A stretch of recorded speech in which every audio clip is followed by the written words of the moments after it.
అపోస్తులైన పౌలు కొలస్సీలకు రాసిన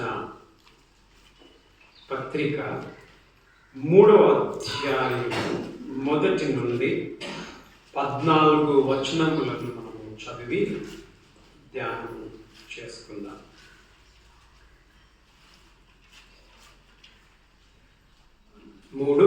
మొదటి నుంచి 14.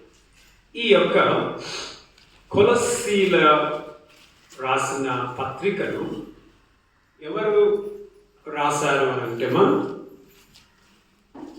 పౌలు రాశాడు.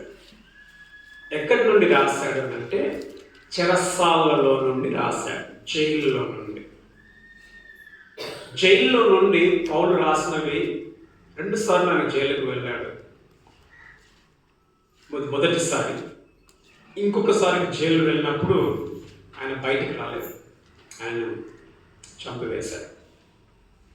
సో వీటిని ఏమంటారంటే ప్రిజన్ ఎపిజల్స్ అని అంటారు ఇంగ్లీష్లో. చెరసాల పత్రికలు. ఎఫెసీ, కొలస్సీ, ఫిలోమోను, ఇవన్నీ కూడా ఆయన చెరసాల నుంచి రాసినవిగా ఉంటూ ఉన్నాయి. అయితే ఇక్కడ ఈ కొలస్సీ ఈ పట్టణానికి, ఈ ప్రదేశానికి పౌలు సువార్తను తీసుకొని వెళ్ళలేదు. కానీ పౌలు ఎఫెసీలో ఉన్నప్పుడు అక్కడ ఉన్న వారిలో కొందరు లైక్ ఎపఫ్రా లాంటి వారు అక్కడికి సువార్తను తీసుకొని వెళ్ళి ఉంటున్నారు. అక్కడ సంఘం కట్టబడింది. ఆ సంఘంలో వారు ఎవరు అని అంటే వాళ్ళంతా కూడా దాదాపుగా ఎక్కువ అన్యులు, యూదులు కాని వారు. 2:13 మనం చూస్తాం, వారు అన్యులు. వారికి రాస్తూ ఉన్నాడు. అయితే ఈరోజు వాక్యాంశం ఏమిటి అని అంటే చదవండి. 3వ అధ్యాయంలో 1వ వచనం. మీరు క్రీస్తుతో కూడా లేపబడిన వారైతే. చాలండి.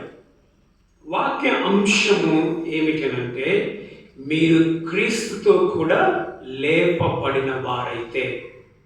ఏంటి మా వాక్యాంశము? మీరు క్రీస్తుతో కూడా లేపబడిన వారైతే. తెలుగు ఇంగ్లీష్లో ఏముంది అమ్మా? ఇఫ్ అనుందా? Since then you have been raised with Christ. మీరు క్రీస్తుతో కూడా లేపబడితే అనే అంశం. మరి ఇప్పుడు లేపబడితే అంటే ఎవరు లేపబడతారు, ఎవరు లేస్తారు? నిద్రించిన వాళ్ళు లేవడం కాదు ఇక్కడ. ఏమా? చనిపోయిన వాళ్ళు లేవడం. ఏ విధంగా చనిపోయిన వాళ్ళు లేస్తారు అంటే, చనిపోయిన వాళ్ళు అంటే మనం ఒక విధంగా మనం గమనిస్తే మనం చనిపోయి లేవడం కాదు, కానీ మనము ఆత్మీయముగా మనము లేపడం. ఎందుకంటే మనము ఆత్మీయంగా మనము చచ్చిపోయిన వారు. మనం బైబిల్లో చూస్తాం. మీరు ఎఫెసీ 2:1 అంటాడు. ఏమంటాడు చదవడం? మనము మన పాపంలో చచ్చిన వారమై ఉండగా. చదవట్లేదు. మన పాపంలో మనము చచ్చిన వారమై ఉండగా. ఇక్కడ అంటున్నాడు మీరు క్రీస్తుతో కూడా లేపబడిన వారైతే. ఎవరు లేపబడాలి? ఎవరు లేపబడతారు? చచ్చిన వారు లేపబడాలి. దేంట్లో చచ్చిపోయాం మనము? మన పాపములలో మనము చచ్చిన వారముగా మనం ఉన్నాం. 2:13 చూడండి. మరియు అపరాధముల వలన శరీరమందు సున్నతి పొందక ఉండుట వలన, అపరాధం వలన సున్నతి లేకుండాను మీరు మృతులై ఉండగా. ఏంటండి? మీరు మృతులై ఉండగా, మీరు చచ్చిన వారై ఉండగా. దేంట్లో చచ్చిన వారు మనము? పాపములలో మనం చచ్చిన వారము. పాపములలో చచ్చిన వారము అని అంటే మనకి మంచి చేయడం మనకి ఒక విధముగా కుదరదు. అంటే మనకు ఒక భయము, భక్తి, ఒకరికి మనం బాధ్యులము అనేది మనకి లేదు. మనం పాపంలో ఉన్నాం కాబట్టి. ఇప్పుడు యేసుప్రభువు నమ్మిన వారికి పాపం అంటే మన భయం ఉండదా? ఒక భయం అనేది ఉండదు. దేవుడు ఒక భక్తి ఉండదు. చేస్తారు అంతే, ఎందుకంటే వాళ్ళు చచ్చిపోయారు. మనము ఒకప్పుడు మన పాపంలో మనం చచ్చిన వారముగా మనము ఉంటూ ఉన్నాం. తర్వాత మనం ఏ విధంగా ఉన్నాము? 6వ వచనం 3:6. వాటి వలన దేవుని ఉగ్రత అవిధేయుల మీదికి వచ్చును. అవిధేయులైన పిల్లలుగా మనం బ్రతకాం. మొదట మనం ఏ విధంగా ఉన్నాము? మన పాపములలో మనం చచ్చిన వారముగా మనం ఉన్నాము మొదటిదిగా. రెండోది ఏ విధంగా ఉన్నాము? అవిధేయులైన పిల్లలు. దేవునికి విధేయత లేదు. ఇప్పటికి మన బతుకులు అంతే, విధేయత ఉండదు, అవిధేయులమైన పిల్లలు. తర్వాత 7వ వచనం, పూర్వము వారి మధ్య జీవించినప్పుడు మీరును వీటిని అనుసరించి నడుచుకుంటే. మనము కూడా పూర్వము అంటే మనం చచ్చిన వారము ఉన్నప్పుడు ఏం చేస్తున్నామా? వాటి యందు మనం నడుచుకున్నాం. వేటి యందు మనం నడుచుకున్నాం? మన పాపముల యందు మనం నడుచుకున్నాం. గమనిస్తున్నాం ఇక్కడ ఏంటంటే, మొదటి ఏంటమ్మా? మన పాపములలో మనము చచ్చిన వారముగా ఉంటిమి. ఇంకొకటి మనం ఏముంటుంది? అవిధేయులమైన పిల్లలముగా మనం ఉంటిమి. మూడోది ఏంటమ్మా? మునుపు వాటిలో మనము నడిచాం. అయితే ఇప్పుడు ఏమిటి? మనం 3వ వచనం, భూ సంబంధమైన వాటి మీద మనస్సు పెట్టుకొనకుడి. ఎలాగనగా మీరు మృతి పొందితిరి. ఇప్పుడు ఏంటిది? ఇప్పుడు మనం చచ్చిపోయాం. దేనికి చచ్చిపోయాం? మనం లోకానికి మనం చచ్చిపోయాం. లోకాశల కొరకు మనం చచ్చిపోయాం. పాపము కొరకు మనం చచ్చిపోయాం. అర్థమైందా? మొదట ఏ విధంగా ఉన్నాం? మనము చచ్చిపోయాం, అవిధేయ పిల్లలుగా ఉన్నాం, వాటిని నడుచుకున్నాం. కానీ ఇప్పుడు మనం చనిపోయాం. మీరు మృతులైతిరి, మృతి నొందితిరి. మీ జీవము క్రీస్తుతో కూడా దేవుని యందు దాచబడి ఉన్నది. మీరు మృతులైతిరి. అయితే 3వ వచనం మొదటి వచనంలో, 3వ అధ్యాయం మొదటి వచనంలో, మీరు క్రీస్తుతో కూడా లేపబడిన వారైతే, మీరు లేపబడిన వారైతే ఏ విధంగా మనం లేపబడతాం? ఎప్పుడైతే యేసు ప్రభుని మన సొంత రక్షకునిగా మనం అంగీకరించామో మనం ఏం చేసామా? మనం లేపబడ్డాం. చదవండి రోమా 6:3-4. రోమా 6:3-4. క్రీస్తు యేసులోనికి బాప్తిసం పొందిన మనందరము ఆయన మరణంలోనికి బాప్తిసం ఆయన మరణంలోనికి మనము బాప్తిస్మము పొందితిమి. కాబట్టి తండ్రి మహిమ వలన క్రీస్తు మృతుల్లో నుండి ఎలాగ లేపబడెనో అలాగే మనము నూతన జీవం పొందిన వారమై నడుచుకున్నట్లు మనము బాప్తిస్మం వలన మరణంలో, చూడండి నా ప్రతికడుతా ఉంది, బాప్తిస్మం వలన మరణంలో పాలు పొందుటకై ఆయనతో కూడా పాతి పెట్టబడితిమి. బాప్తిస్మం అంటే ఏంటిది? యేసుతో పాటు నువ్వు సిలువలో నువ్వు ఏం చేస్తున్నావు? నువ్వు నీ పాపముల కొరకు పాతి పెట్టబడుతూ ఉన్నావు. మరలా లేచినప్పుడు నువ్వు నూతన వ్యక్తిగా బ్రతకడానికి నువ్వు మనం ఆయనతో పాటు లేస్తూ ఉంటున్నాం.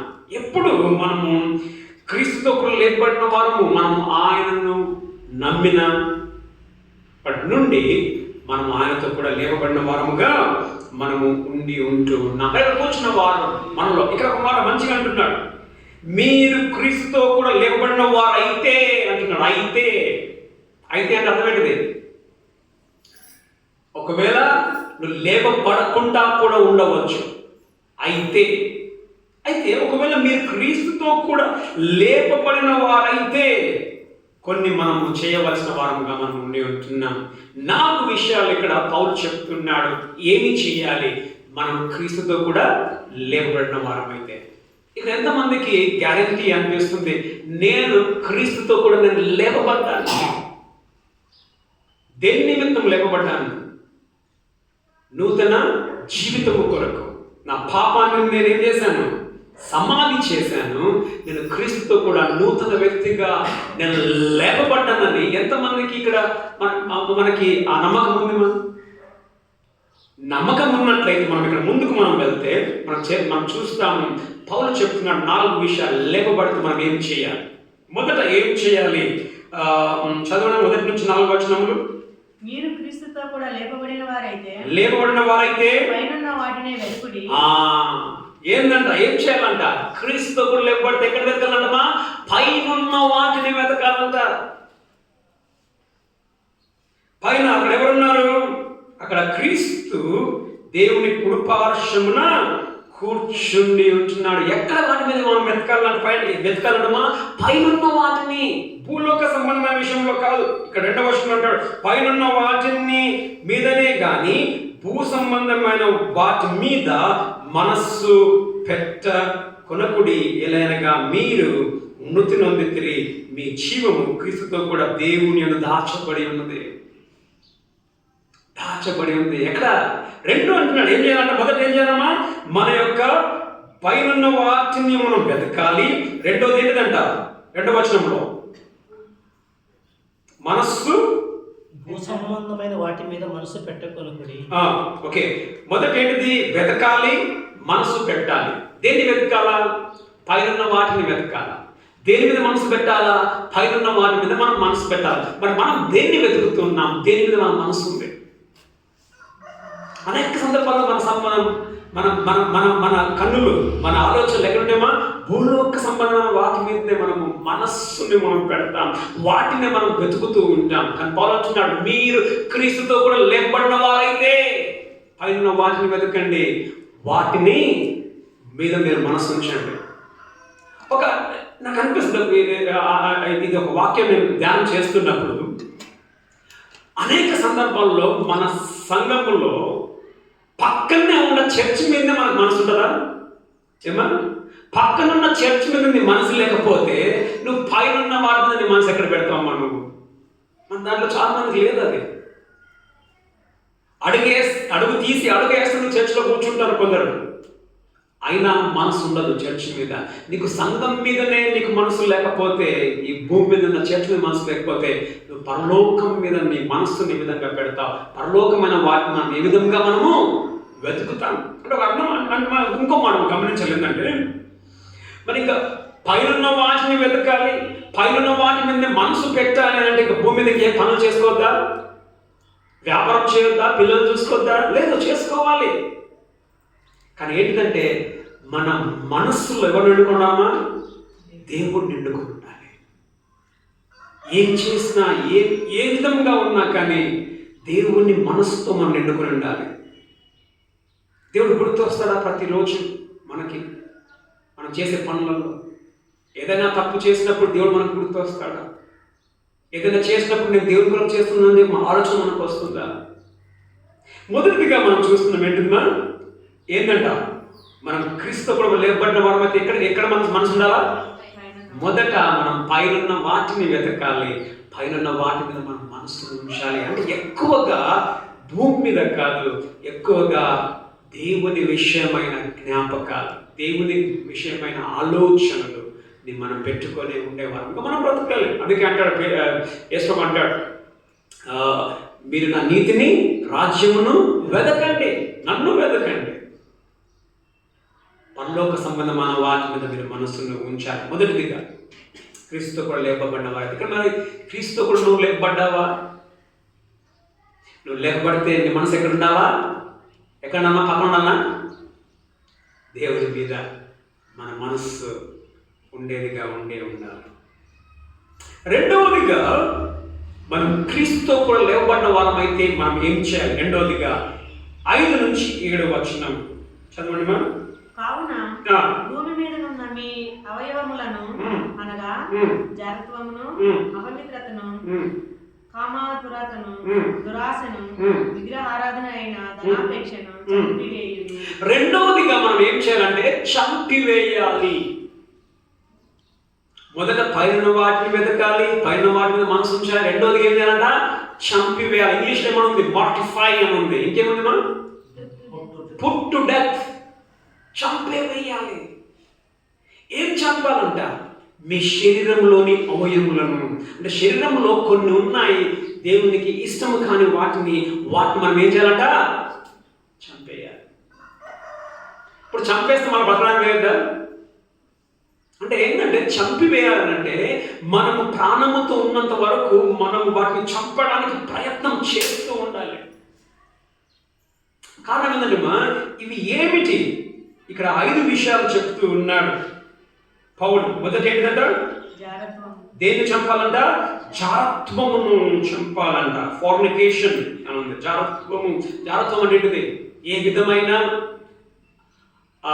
అనైతిక సంబంధాలు, వైవాహిక జీవితంలో మాత్రమే మనము అలాంటి సంబంధాలను, మనం సరైన సంబంధాలు మనం కలిగి ఉండాలి. జారత్వము మనము చంపాలి. ప్రస్తుతం లోకంలో ఏ విధంగా ఉంది? న్యూస్ చూడండి, మొత్తం అదే. సంబంధాలు ఏ విధంగా ఉన్నాయి? జారత్వమునకు, వ్యభిచారమునకు మనం మొదటిగా వాటిని మనం చంపాలి. రెండోది దేన్ని చంపాలంట? అపవిత్రత. అపవిత్రత అని అంటే ఇది ఏమిటంటే ఒక విధంగా ఆలోచనలు, అపవిత్రమైన ఆలోచనలు, చెడు ఆలోచనలు, చెడు ఉద్దేశములు. అనేక సందర్భాల్లో సాతానుడు, వినండి, సాతానుడు మన మైండ్లోకి ఈ అపవిత్రమైన ఆలోచనలు సాతాను తీసుకుని వస్తూ ఉంటాడు. వాటి మనం ఏం చేయాలన్నా? మనము చంపేయాలి. ఆలోచనలు, ఆ ఉద్దేశములు మనం వాటిని చంపాలి. మొదటిగా జారత్వమును చంపాలి. రెండోది అపవిత్రతను మనము చంపేవారముగా మనం ఉండాలి. తర్వాత కామాతురత, తర్వాత దురాశ. ఇవి రెండు కూడా ఒక విధంగా శారీరక సంబంధమైన పాపములుగానే ఉండి ఉంటున్నాయి. కామాతురత, దురాశ. దురాశ అంటే నీకు కానీ దానిని నువ్వు ఆశించడం, నీకు కాని వ్యక్తిని నువ్వు ఆశించడం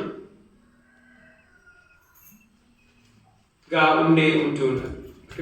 ఒక విధంగా ఫిజికల్ సైడ్, శారీరకమైన కామాతురత, ఇది శారీరకమైన ఆ యొక్క ఆలోచనలు. దురాశ ఇది మైండ్లో పనిచేసేది. ఓకేమా? ఈ దురాశ, శారీరకమైన ఆశ, వీటిని మనము చంపేయాలి. తర్వాత ఇంకేం చంపేయాలంటారు? ధనాపేక్షను చంపాలి. 5వది ఏంటిది? విగ్రహారాధన అయిన ధనాపేక్ష.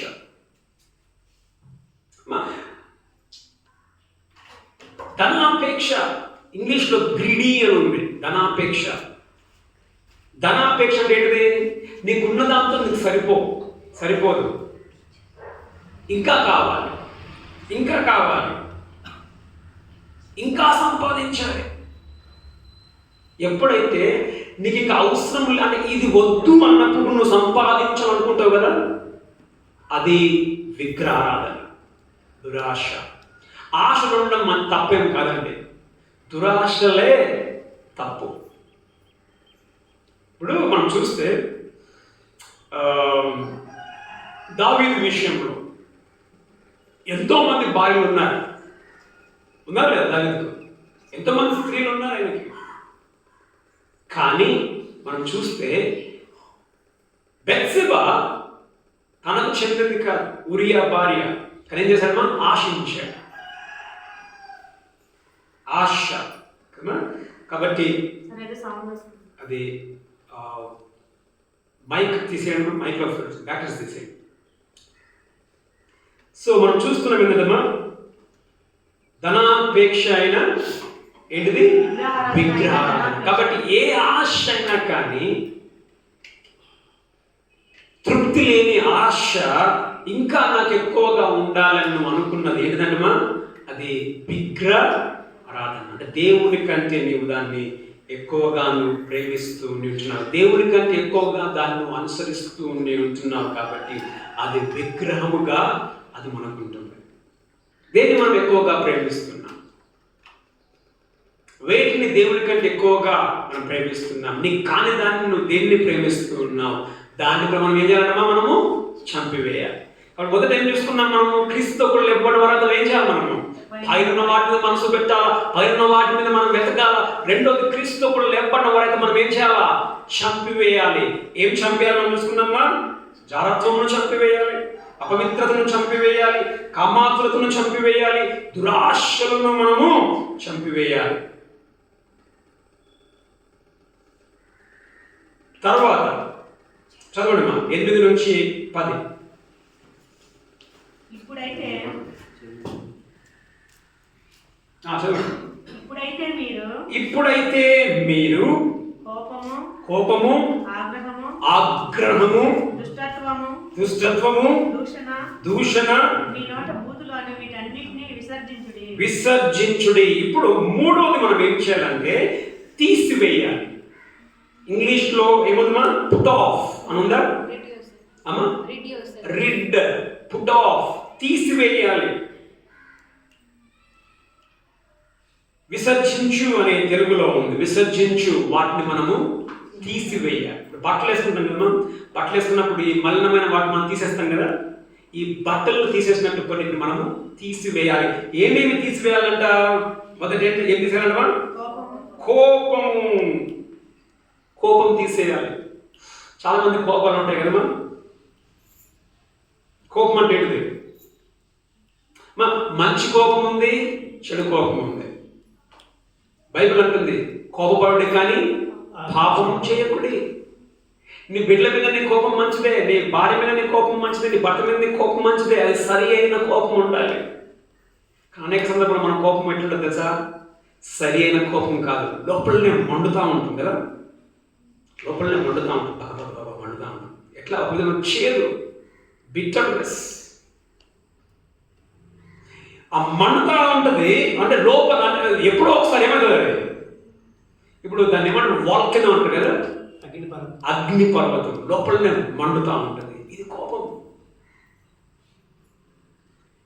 సో దీన్ని ఏం చేయాల్సింది? కోపం ముందు క్రీస్తుతో కూడా లేవబడిన వాడు అయితే ఏం చేయాలి? దాన్ని తీసివేయాలి. దేన్ని తీసివేయాలి? కోపాన్ని నువ్వు తీసివేయాలి. బైబిల్ అంటుంది, ఏమంటుంది సార్?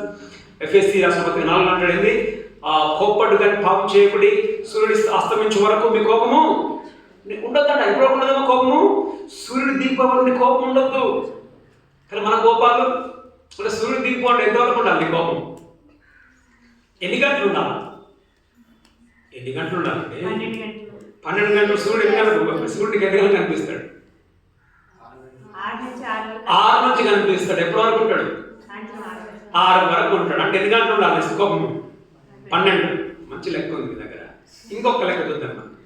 ఇప్పుడు సూర్యుడు ఎప్పుడు మండుతాడు? కనిపించదు, ఓకే, వినండి, కనిపించేది ఓకే. అప్పుడు నీకు వేడి తగులుతుందా? వేడి తగలదు. వేడి తగలదు ఎప్పుడు?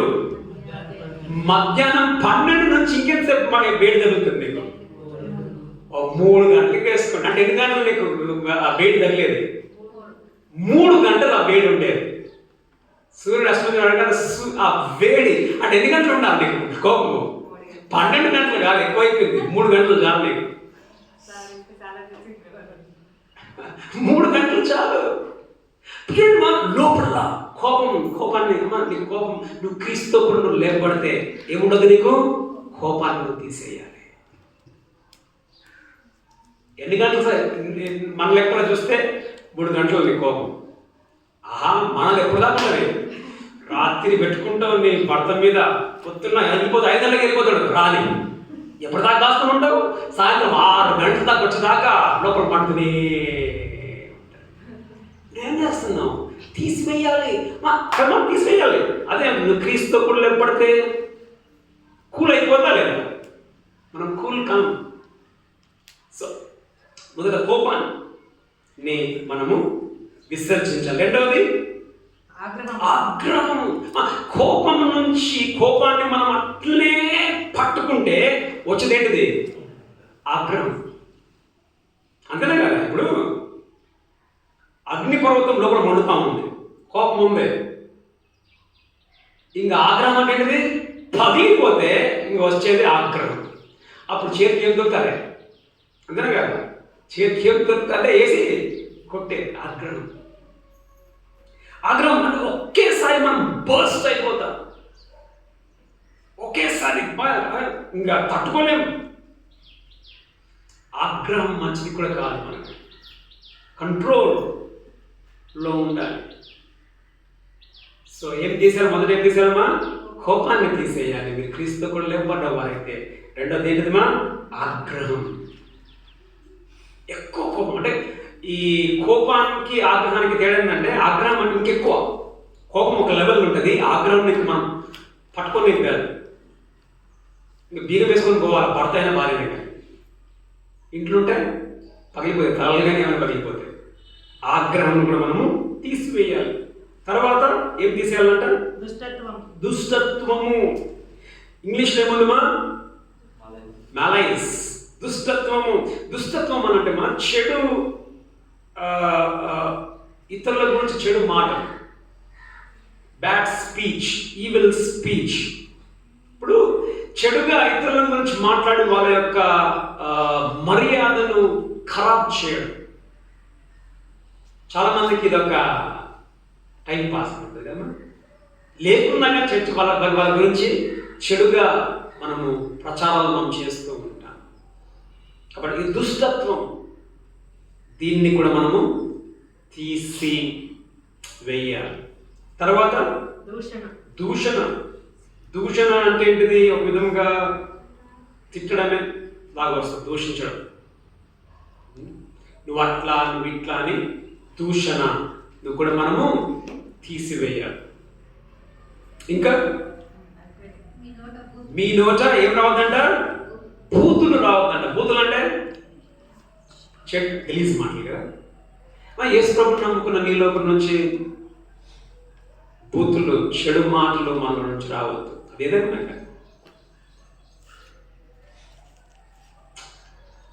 చాలా మందిని, అఫ్కోర్స్ ప్రభువుని నమ్మిన వారిని చాలా మంది మనం చూస్తూ ఉంటాం, వాళ్ళు బూతులు మాట్లాడుతూ ఉన్న వాళ్ళని.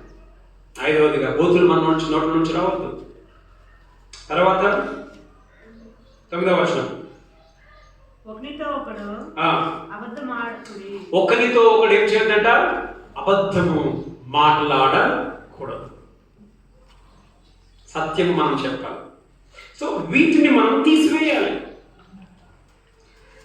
మొదట ఏం చేయాలమ్మా? పైనున్న వాటిని వెతకాలి, పైనున్న వాటి మీద మనసు ఉంచాలి మొదటిదిగా. రెండోదిగా మన శరీరంలోని అవయవాలను ఏం చేయాలా? చంపివేయాలి, క్రీస్తుకుడు లేపడ్డ వారమైతే. మూడవదిగా క్రీస్తుకుడు లేపడ్డ వారమైతే మనం ఏం చేయాలా? కొన్నిటిని మనము తీసివేయాలి. మరి ఇక్కడ నువ్వు కూర్చున్నావు, నువ్వు లేపబడిన వాడవైతే తీసేస్తావా? ఇంకా వేసుకొని కూర్చుంటావా? నా భర్త రాని వచ్చేదాకా నేను వేసుకునే ఉంటా. ఏంటిది? ఈ కోపం అన్ని వేసుకునే కూర్చుంటా. తీసేయాలి.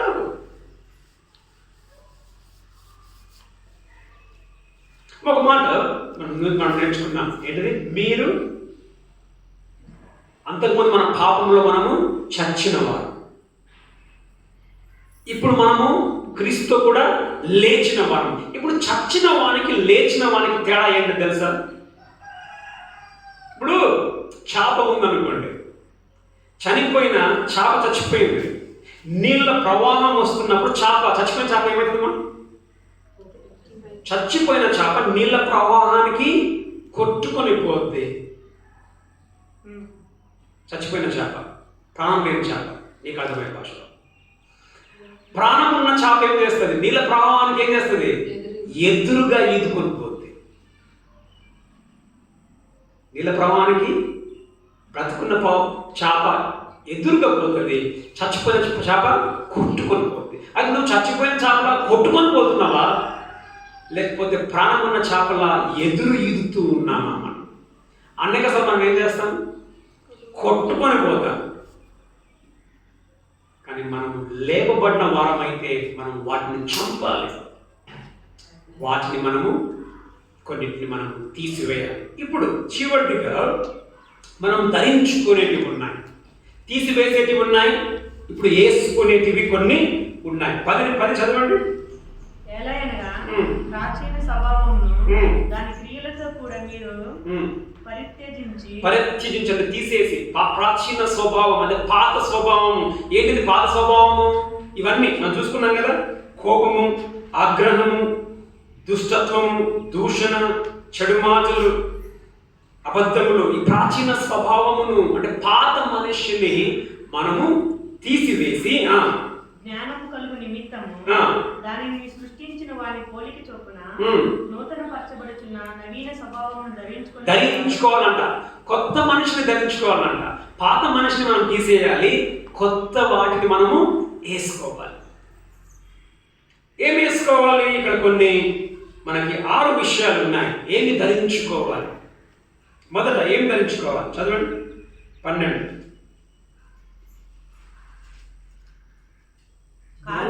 ఏర్పరచబడిన వారును పరిశుద్ధులను ప్రియులైన వారికి తగినట్లు మీరు జాలిగల మనస్సు. మొదట ఏముండాలంటమా? జాలిగల మనస్సు. మన జాలి ఉంటుందండి మనకి. దీన్ని మనం వేసుకోవాలంట. జాలిని వేసుకోవాలి. అనేక సార్లు మనకు జాలి ఉండదు. వేరే వాళ్ళ బాధలను చూసినప్పుడు మనకి జాలి మనకు ఉండదు. జాలి లేదా నీకు? నువ్వు క్రీస్తుతో కూడా లేపడం అన్నప్పుడు ఏం చేయాలా? జాలిని మనము ధరించుకోవాలి. తర్వాత దయాళత్వం ఏంటిది? కఠినంగా ఉండకుండా బ్రతకడం. దయాళత్వం, దయను మనము ధరించుకోవాలా. వినయం అంటే ఏంటిదండి? మృదత్వం, తగ్గింపు కలిగి వినయం. అనేక సందర్భాలు మనకు వినయం ఉంటుందా? గర్వం. అనేక వాటి విషయంలో మనకు గర్వం ఉంటుంది. గర్వం మనకు ఉండకూడదు. వినయమును మనం ధరించుకోవాలి. మొదట ఏం ధరించుకోవాలంటమా? మొదట జాలి ధరించుకోవాలి. నువ్వు క్రీస్తు కూడా లేపడ్డవాడు. రెండోది ఏం ధరించుకోవాలి? దయను మనము ధరించుకోవాలి. మూడవది వినయం, తగ్గింపును మనము ధరించుకోవాలి. తర్వాత సాత్వికము, సాఫ్ట్నెస్. మనకి సాత్వికం ఉంటుందా? మృదువుగా మనం ఉంటామా? సాత్వికంగా మనం ఉంటామా? ఎవడైనా మన మీదకి వచ్చిన సాత్వికం వస్తుందా? అనేక సందర్భాలు మన మాటల్లో సాత్వికం ఉండదు. సాత్వికము అని అంటే అర్థం ఏంటిదంటే నిన్ను ఎవరైనా ఇబ్బంది పెట్టినా కానీ, దురుసుగా మాట్లాడినా కానీ మనం మృదువుగానే మనం ఉంటాం. బాధపరచబడుతున్నప్పుడు మనం మృదువుగా మనం స్పందిస్తాం. ఇది సాత్వికం. మనకు సాత్వికం ఉందా? అనేక సందర్భాల్లో సాత్వికం మనకు సాత్వికమును మనము ధరించుకోవాలి అని మనం చూస్తున్నాం. తర్వాత దీర్ఘశాంతం. దీర్ఘశాంతం అంటే రెచ్చగొట్టగా రెచ్చిపోవడం కాదు. ఓపిక, శాంతం, దీర్ఘశాంతం. అనేక సందర్భాలు మనం రెచ్చిపోతాం. ఎవరు రెచ్చగొడితే రెచ్చిపోయి స్పందిస్తాం వారికి. ఓపిక, దీర్ఘశాంతమును మనము వేసుకోవాలి. ఈ దీర్ఘశాంతం ఉన్నప్పుడు ఏమవుతుందండి? ఇప్పుడు వాళ్ళ కోపం ఉండగానే ఏమవుతుంది? నువ్వు దీర్ఘశాంతం ఉంటే వాళ్ళు ఏమో చేసి చెనికైద్దా? వాళ్ళు ఏం చేసే కాదు. దీర్ఘశాంతము మనకి ఉండాలి. ఎవరు మనల్ని అంటే త్వరగా కోపపడకుండా శాంతమును కలిగి మనము ఉండాలి. తర్వాత ఎవడైనా తనకు హాని చేసినని ఎవడనుకుని క్షమించు. ఆరోది ఏంటంట? క్షమించాలి. ఎవరు క్షమించాలంట? ఎవరైనా నీకు హాని చేస్తే ఏం చేయాలంట? వారిని క్షమించాలి. మనం క్షమిస్తామా? క్షమించం. చచ్చిపోయేదాకా పగలు పెట్టుకుంటాం. అట్లాంటి ఇప్పుడు నేను నిల్చున్న నాకు ఇప్పుడు నేను అనుకునేది, నేను ఎవరికి నాకు శత్రువు లేదు అనుకునేది. నేను ఎవరితో నేను అందరితో మాట్లాడతాను అనుకునేది నేను. కానీ ఈ మధ్యలో నాకే అనుభవం అయింది. ఏ అనుభవం? నేను పలాంతు వాడితో నేను మాట్లాడను. మరి ఇప్పుడు దీన్ని ఏ విధంగా బ్యాలెన్స్ చేయలేకైనా ఒకరినొకరు క్షమించాలంట. ఏ విధంగా క్షమించాలంట? సహించుకొనొచ్చు, ఒకరినొకరు క్షమించుడి, ప్రభువు మిమ్మును క్షమించులాగున మీరును క్షమించుడి. ఎట్లా క్షమించాలంట? దేవుడు మిమ్మల్ని క్షమించినట్లు మీరు వారిని క్షమించాలి. క్షమాపణ గుణం మనకుందా? ఇక్కడ ఒక మాట మనం చూస్తున్నాం. క్షమించాలంటే ఇక ప్రతి ఓడిని మనం క్షమించాలని కాదు. ఇప్పుడు నిన్ను బాధ పెట్టారు, వాళ్ళు నిన్ను ఇబ్బంది పెట్టినప్పుడు క్షమించకైద్దా? కాదు. అయితే మనకి ఏముండాలంటే క్షమించే ఆ గుణం మనకు ఉండాలి. ఎప్పుడు క్షమించాలి అని అంటే, ఎప్పుడు క్షమించాలి? ఇప్పుడు ఎప్పుడు వాళ్ళని మనం పూర్తిగా మనము మాట్లాడడానికి వీలవుతుంది అని అంటే, వాళ్ళు క్షమాపణ కోరినప్పుడు. ఎందుకంటే బాధపడింది నీవు, బాధ పెట్టింది వాళ్ళు, నువ్వు క్షమిస్తున్నావు, మనకు మనసు ఉంది. ఇప్పుడు వాళ్ళు అంతా చేసినాక కూడా నువ్వు పోయి మాట్లాడేకైద్దా? మళ్ళీ వాడేమంటాడు, షెడ్లోకి వచ్చినాడు మళ్ళీ అంటాడా? అంత తిట్టినా కానీ మళ్ళా బుద్ధిలోకి నదరికి వచ్చినావు అని అంటాడా? కాబట్టి మనం చేస్తున్న మన మనసులో ఆ భావన, క్షమాపణ మన మనసులో ఉంది. కానీ వాళ్ళ క్షమాపణ కోరినప్పుడు మనం వాళ్ళని క్షమించేయాలి. ఇప్పుడు ప్రభువు యేసుక్రీస్తు సిలువలో ఉన్నాడు.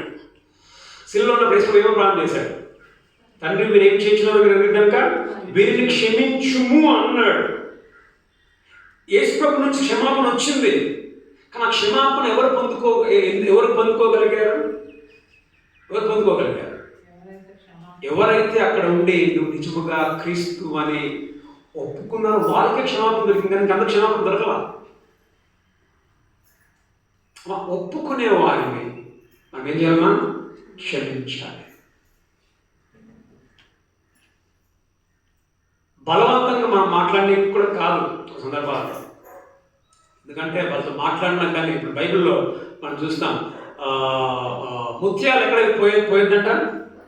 పందుల ముందు ముత్యాలను పోస్తే ఏమవుతుంది? పందులు ముత్యాలను దొక్కేస్తాయి. వాళ్ళు ఒక విధంగా పందులు లాంటి స్వభావం కలిగి ఉంటారు. మళ్ళా పోయి నువ్వు దేవుడు క్షమించమని చెప్పేసి నువ్వు క్షమించమని మళ్ళా పోతే ఏం చేస్తారు? నేను దొక్కేస్తారు. వాళ్ళు జాగ్రత్తగా ఉండాలి, క్షమించాలి. అది ఏదైనా క్షమించాలి. ప్రభువు మిమ్మల్ని క్షమించిన లాగున్నా మనం క్షమించాలి. ఇప్పుడు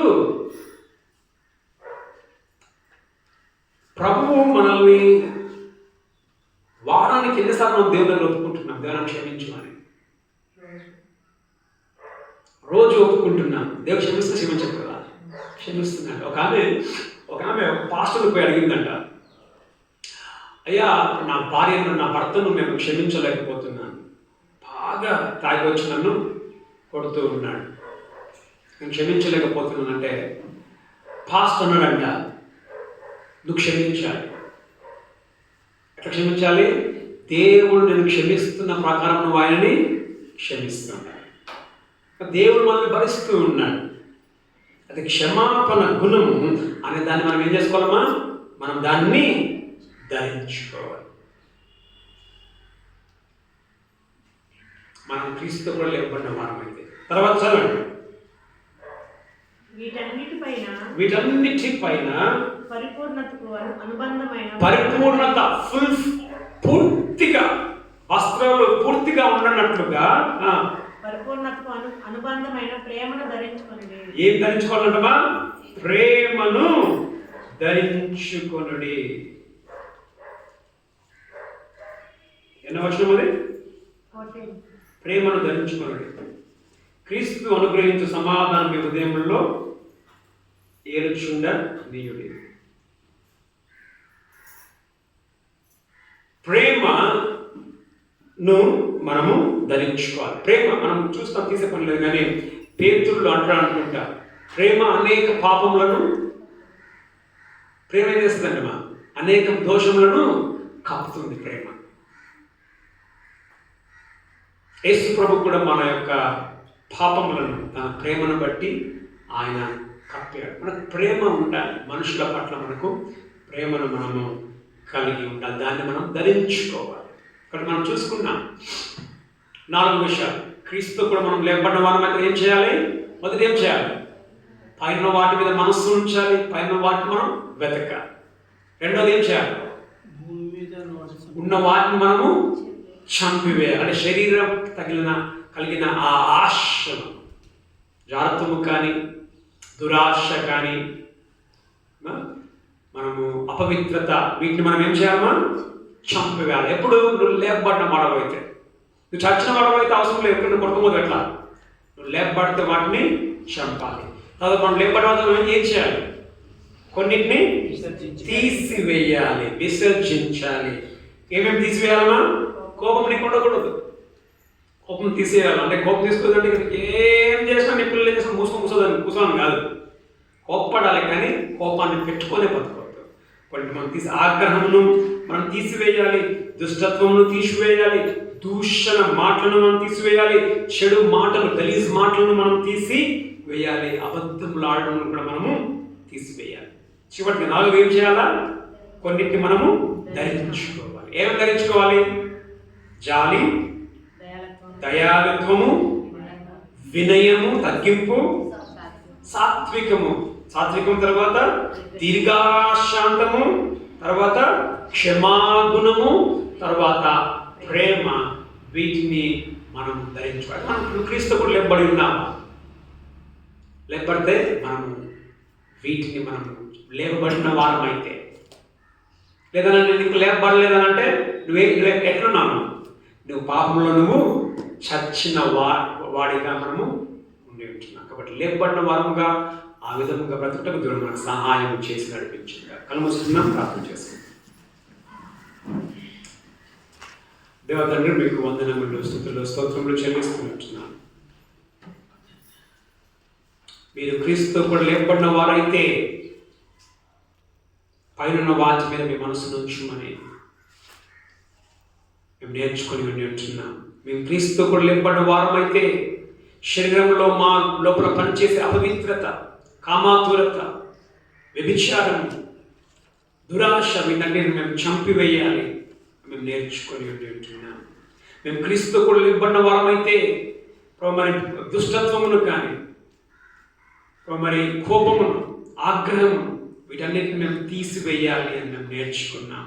మేము క్రీస్తుతో కూడా లేపబడిన వారమైతే మంచితనమును, జాలిని, ప్రేమను, క్షమాగుణమును వీటిని మేము ధరించుకోవాలని మేము నేర్చుకున్నాం.